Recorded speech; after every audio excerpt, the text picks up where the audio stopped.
Bismillahirrahmanirrahim. Assalamualaikum warahmatullahi wabarakatuh. Alhamdulillahirrabbilalamin. Wassalatu wassalamu ala sayyidil mursalin Sayyidina wa maulana Muhammadin wa ala alihi wa sahbihi ajmain, amma ba'd. Sebelumnya saya ucapkan terima kasih banyak kepada dosen pengampu pelajaran praktikum qiraah dan ibadah, yakni Ibu Sa'adatul Jannah STHIMA, yang telah mau direpotkan untuk membimbing ruh saya di dalam hal mengenai tentang Al-Quran dan peribadahan, serta izinkan saya memperkenalkan diri.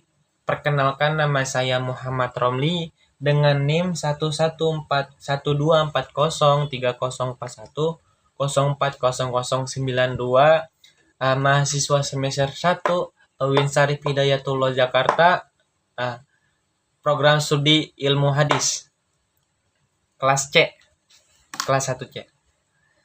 Baik, adanya saya di sini, saya ingin menuntaskan serta menyelesaikan tugas yang diberikan kepada guru pengampu saya sendiri, yakni mengenai permasalahan peribadahan. Jadi, saya sendiri di sini ingin mengambil tema mengenai tentang permasalahan sujud sahwi. Karena menurut saya bahwa sujud sahwi adalah sebuah permasalahan yang memang harus diketahui oleh banyak umat muslim. Ya, permasalahan mengenai sujud sahwi sendiri memang sangat efektif menurut saya. Karena kalau semisal kita kayak lupa di dalam rukun hal sholat, atau memang adanya ketertinggalan atau ketambahan atau pertambahan di dalam rukun, apa sih yang harus kita lakukan dan bagaimana biar sholat itu terus berjalan dengan lancar di dalam hal tersebut. Maka menurut saya hal inilah yang sangat efektif untuk menyelesaikan dari permasalahan-permasalahan yang terjadi. Jadi sebelum kita masuk pembahasan, izinkan saya memberitahu atau menjelaskan sedikit mengenai sujud sahwi dan definisi-definisinya. Jadi ya tadi yang saya bilang bahwa memang sujud sahwi itu permasalahan yang memang harus diketahui oleh setiap orang yang balik dan mukallaf. Karena ya di dalam sujud sahwi sendiri mengandung hikmah yang memang seharusnya diketahui oleh banyak orang.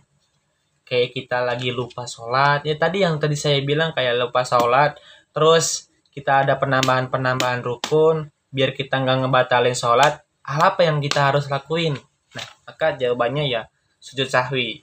Jadi kita masuk dalam pembahasan bahwa di sini didapat beberapa persoalan mengenai tentang definisi dari sujud sahwi sendiri, terus sebab-sebab adanya sujud sahwi, terus hukum. Nah, hukumnya dari sujud sahwi itu apa sih? Baik, mari kita selesaikan permasalahan ini dengan satu persatu. Baik, mengenai dari definisi, tempat, dan masalah niat di dalamnya tentang sujud sahwi. Nah, di dalam makna sujud, pertama sujud dulu nih. Di dalam makna sujud, menurut pengertian etimologi, sujud adalah tunduk secara mutlak, baik dengan meletakkan dahi di atas tanah atau dengan isyarat-isyarat yang lain yang menunjukkan rasa tunduk, seperti melakukan ketaatan. Nah, di dalam pengertian sujud sendiri menurut etimologi seperti itu. Jadi intinya tentang suatu hal yang lebih rendah daripada diri kita, dan kita mengagungkan zat yang memang lebih tinggi daripada kita, maka itu disebut sujud. Terus pengertian sahwi sendiri apa sih? Nah, kalau sahwi di dalam bahasa itu meninggalkan sesuatu dengan tanpa adanya ingatan.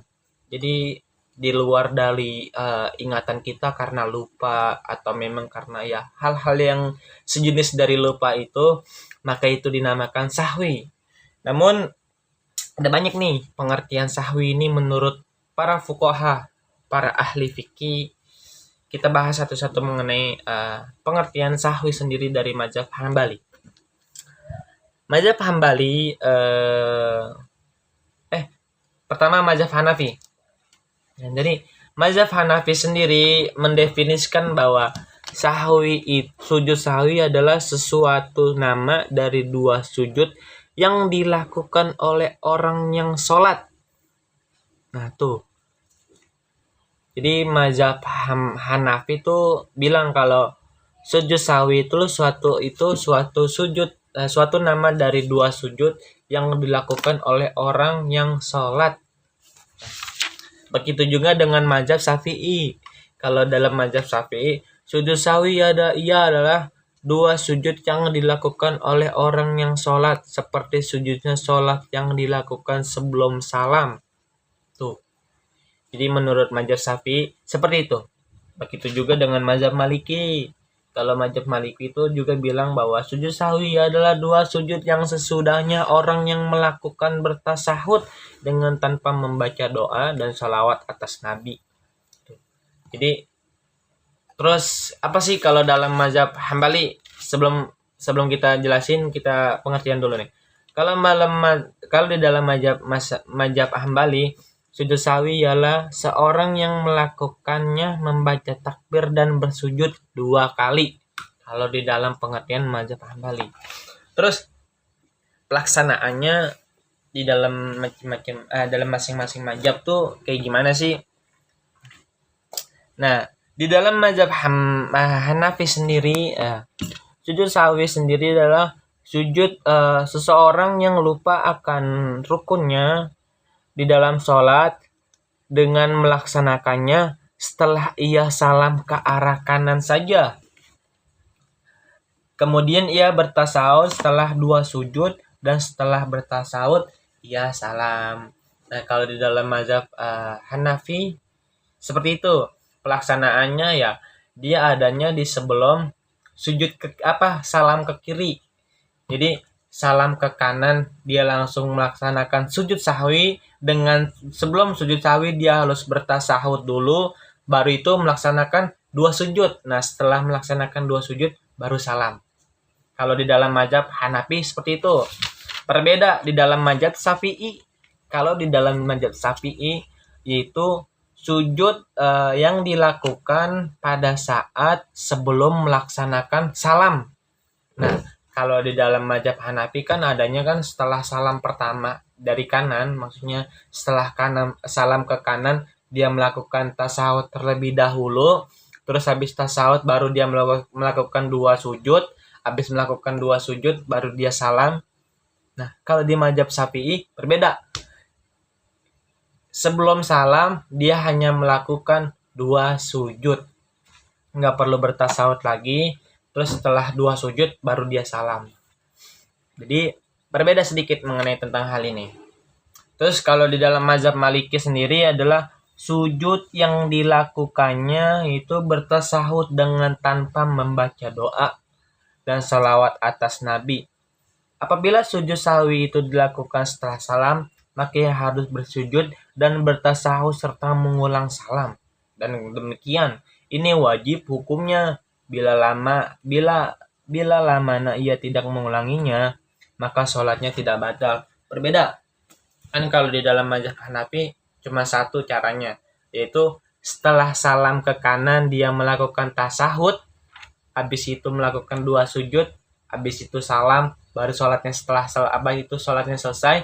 Nah, kalau dalam mazhab Syafi'i hanya melakukan 2 sujud saja, nggak usah melakukan tasahud, terus hanya melakukan 2 sujud, habis itu salam. Dan adanya juga 2 sujud ini sebelum salam. Nah, kalau di dalam mazhab Maliki beda, tergantung konteks. Kalau semisal dia adanya nih, apabila sujud sahwi itu karena lupa, contoh ya, apabila sujud sahwi itu karena lupa saja atau cacat dan adanya penambahan rukun, maka tempat sujud sahwi itu sebelum salam. Tadi kalau sebelum salam dia maka harus apabila sujud sahwinya dilakukan sebelum salam, maka dia harus melakukan tasahud dengan tanpa membaca doa dan salawat atas Nabi Muhammad. Kalau itu sebelum salam. Tapi dia melakukannya 2 sujud. Nah, berbeda lagi. Kalau semisal apabila sujud sahwi itu hanya berupa tambahan perbuatan, maka ia bersujud setelah salam. Tadi setelah salamnya itu ya dilakukannya ia harus bersujud dan bertasahud serta mengulanginya salam lagi. Jadi berbeda tuh. Kalau mazhab Hanafi cuma satu, dilakukannya setelah salam ke kanan. Terus kalau mazhab Syafi'i ya sama satu juga, dilakukannya ya sebelum salam. Terus kalau mazhab Maliki 2, tergantung konteks kesalahannya di mana. Kalau adanya di sebelum salam, maka dia nggak perlu melakukan bertasahud, terus nggak perlu melakukan doa, dan nggak perlu juga melakukan sholawat Nabi. Nah, tapi kalau semisal adanya di setelah salam, maka dia harus mengulangi hal tersebut. Dia harus bertasawuf lagi, dia harus sholawat kepada Nabi lagi, terus dia harus berdoa lagi, habis itu dia salam lagi. Nah, beralih ke mazhab Hambali. Nah, kalau di dalam mazhab Hambali sama kayak seperti halnya mazhab Maliki. Apabila sujud sahwi itu dari macam yang dilakukan setelah salam, maka ia tidak melakukan tasahud sebelum salam. Tetapi apabila dari macam yang dilakukan sebelum salam, maka ia tidak melakukan tasahud pada sujud sahwi. Sama, hampir sama seperti mazhab Maliki. Terus apa sih sebab-sebab adanya terjadinya sujud sahwi itu sendiri? Nah, timbul pertanyaan lagi tuh. Kenapa sih sujud sahwi itu ada dan kita harus melakukan? Kesalahan apa aja yang memang kita seharusnya melakukan sujud sahwi? Ini adalah tujuan saya pertama untuk mengambil tema ini. Karena ya, saya ingin sholat saya sempurna tanpa harus membatalkannya, itu ya kita harus melakukan sujud sahwi. Nah, di dalam hal ini juga ada sebab-sebabnya. Kayak semisal contoh di dalam mazhab Syafi'i aja ya. Seperti contohnya ada 6 contoh nih. Yang pertama, imam atau orang yang sholat sendirian meninggalkan sunnah muakkadah. Sunnah muakkadah itu berarti sunnah ab'ad. Kayak semisal contoh tasawuf awal atau doa kunut tuh. Sunnah ab'ad tuh namanya tuh. Nah, selain kunut najilah ya. Maka dia harus melakukan sujud sahwi. Berbeda kalau semisal dia hanya melakukan meninggalkan sunnah hayat, kayak semisal lupanya membaca surat, maka dia nggak perlu melakukan sujud sahwi. Tuh yang pertama, imam atau orang yang sholat sendirian meninggalkan sunnah muakkadah. Kedua, ragu-ragu dalam hal menambah. Maksud jadi kata menambah ini, apabila ia seseorang ragu dalam jumlah rakaat yang dikerjakan, maka hendaklah ia meneruskan dengan yakin dan ia menyempurnakan sholatnya. Jadi kayak semisal contoh, mungkin permasalahan ini banyak yang kejadian dari banyaknya orang. Kayak semisal lupa akan rakaat sholat zuhur semisal. Kita sedang melakukan sholat rakaat kedua, tapi di dalam pikiran kita ini rakaat 3 atau rakaat 2. Ini dalam rakaat 3 atau udah rakaat 2. Nah, maka menurut ijma ulama, kita mengambil yang angka terkecil.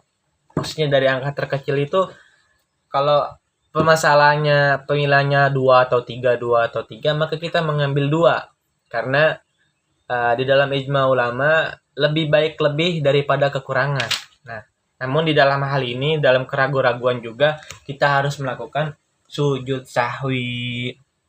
3. Mengerjakan sesuatu secara lupa yang kalau dikerjakan secara sengaja bisa membatalkan sholat. Seperti mempanjangkan rukun yang pendek. Kayak misalnya i'tidal.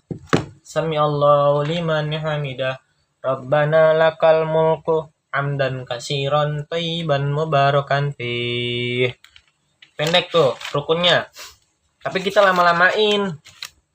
Nah, maka itu kita harus melakukan sujud sahwi. Karena di sini udah jelas nih, mengerjakan sesuatu secara lupa yang kalau dikerjakan secara sengaja bisa membatalkan sholat, seperti memanjangkan rukun yang pendek. Atau contoh lain kalau semisal teman-teman kurang paham, kayak semisal berkata-kata sedikit secara lupa. Kayak semisal kata-katanya ini yang kita pahami cuma sedikit secara lupa. Nah, itu kita harus melakukan sujud sahwi. Beda lagi nih kalau semisal kita kayak menambahkan kata-kata yang memang kita paham dan ada maknanya. Nah, itu udah beda lagi, udah bukan permasalahan harus melakukan sujud sahwi. Karena kalau semisal menambahkan makna yang memang kita mengerti di dalam sholat, maka hukumnya batal. Tapi kalau semisal berkata-kata yang kita paham cuma sedikit, tapi nggak ada makna dari itu, maka kita harus melakukan sujud sahwi. Nah, di dalam mazhab Syafi'i juga, kalau semisal kita melakukan sujud sahwi, kan ada niatnya tuh, ada bacaannya kayak subhana ma la yamu wa la yasu. Nah, di dalam mazhab Syafi'i juga melakukan sujud sahwi harus berserta dengan niat. Cuman nggak boleh disertakan harus secara lisan niatnya, hanya di dalam hati, karena khawatir bisa membatalkan sholat dari sendiri itu. 3. Mengerjakan sesuatu secara lupa yang kalau dikerjakan secara sengaja bisa membatalkan sholat. Yang keempat, memindahkan rukun qauli yang tidak membatalkan pada selain tempatnya. Seperti mengulangi bacaan Al-Fatihah di dalam keadaan duduk. Kayak misal kita seharusnya at-tahiyyatul mubarakatus sholawatut thayyibatulillah, tiba-tiba ke alhamdulillahirabbil alamin arrahmanirrahim maliki yaumiddin. Nah, karena memang bingung tiba-tiba baca Al-Fatihah secara menyeluruh dan sempurna, maka kita harus melakukan sujud sahwi setelah itu. Keempat, tadi memindahkan rukun qauli yang tidak membatalkan pada selain tempatnya. Kelima, ragu-ragu dalam sunnah ab'ad tertentu.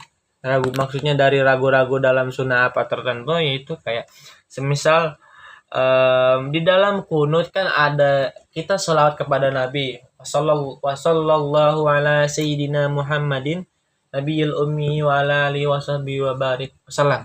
Nah, di dalam kunut sendiri, setelah kita kunut terus sujud, terus duduk di antara dua sujud, kita lupa tadi kunut itu udah baca sholawat Nabi apa belum ya? Udah baca sholawat Nabi atau belum ya? Nah, dalam pilihan itu maka kita harus mengambil sujud sahwi karena dalam keraguan-raguan.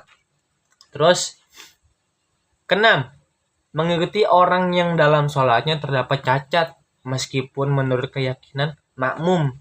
Kayak semisal kita bermakmum kepada imam yang gak melakukan sujud sahwi. Nah, maka di dalam konteks ini kita harus melakukan sujud sahwi sendiri. Nah, dalam sini mengikuti orang yang dalam sholatnya terdapat cacat meskipun menurut keyakinan makmum, seperti halnya bermakmum dengan orang yang meninggalkan doa kunut dalam sholat subuhnya, atau dengan orang yang membaca doa kunut sebelum ruku, maka hendaklah ia melakukan sujud sahwi setelah imam salam sebelum salamnya sendiri. Kayak semisal bermakmum kepada imam yang gak melakukan sujud sahwi, maka si makmumnya itu mengetahui kalau ada kecacatan di dalam sholat berjamaah itu, maka setelah imam salam, assalamualaikum warahmatullah, assalamualaikum warahmatullah. Nah, makmum itu harus melakukan sujud sahwi sebelum salamnya, baru dia melakukan salam.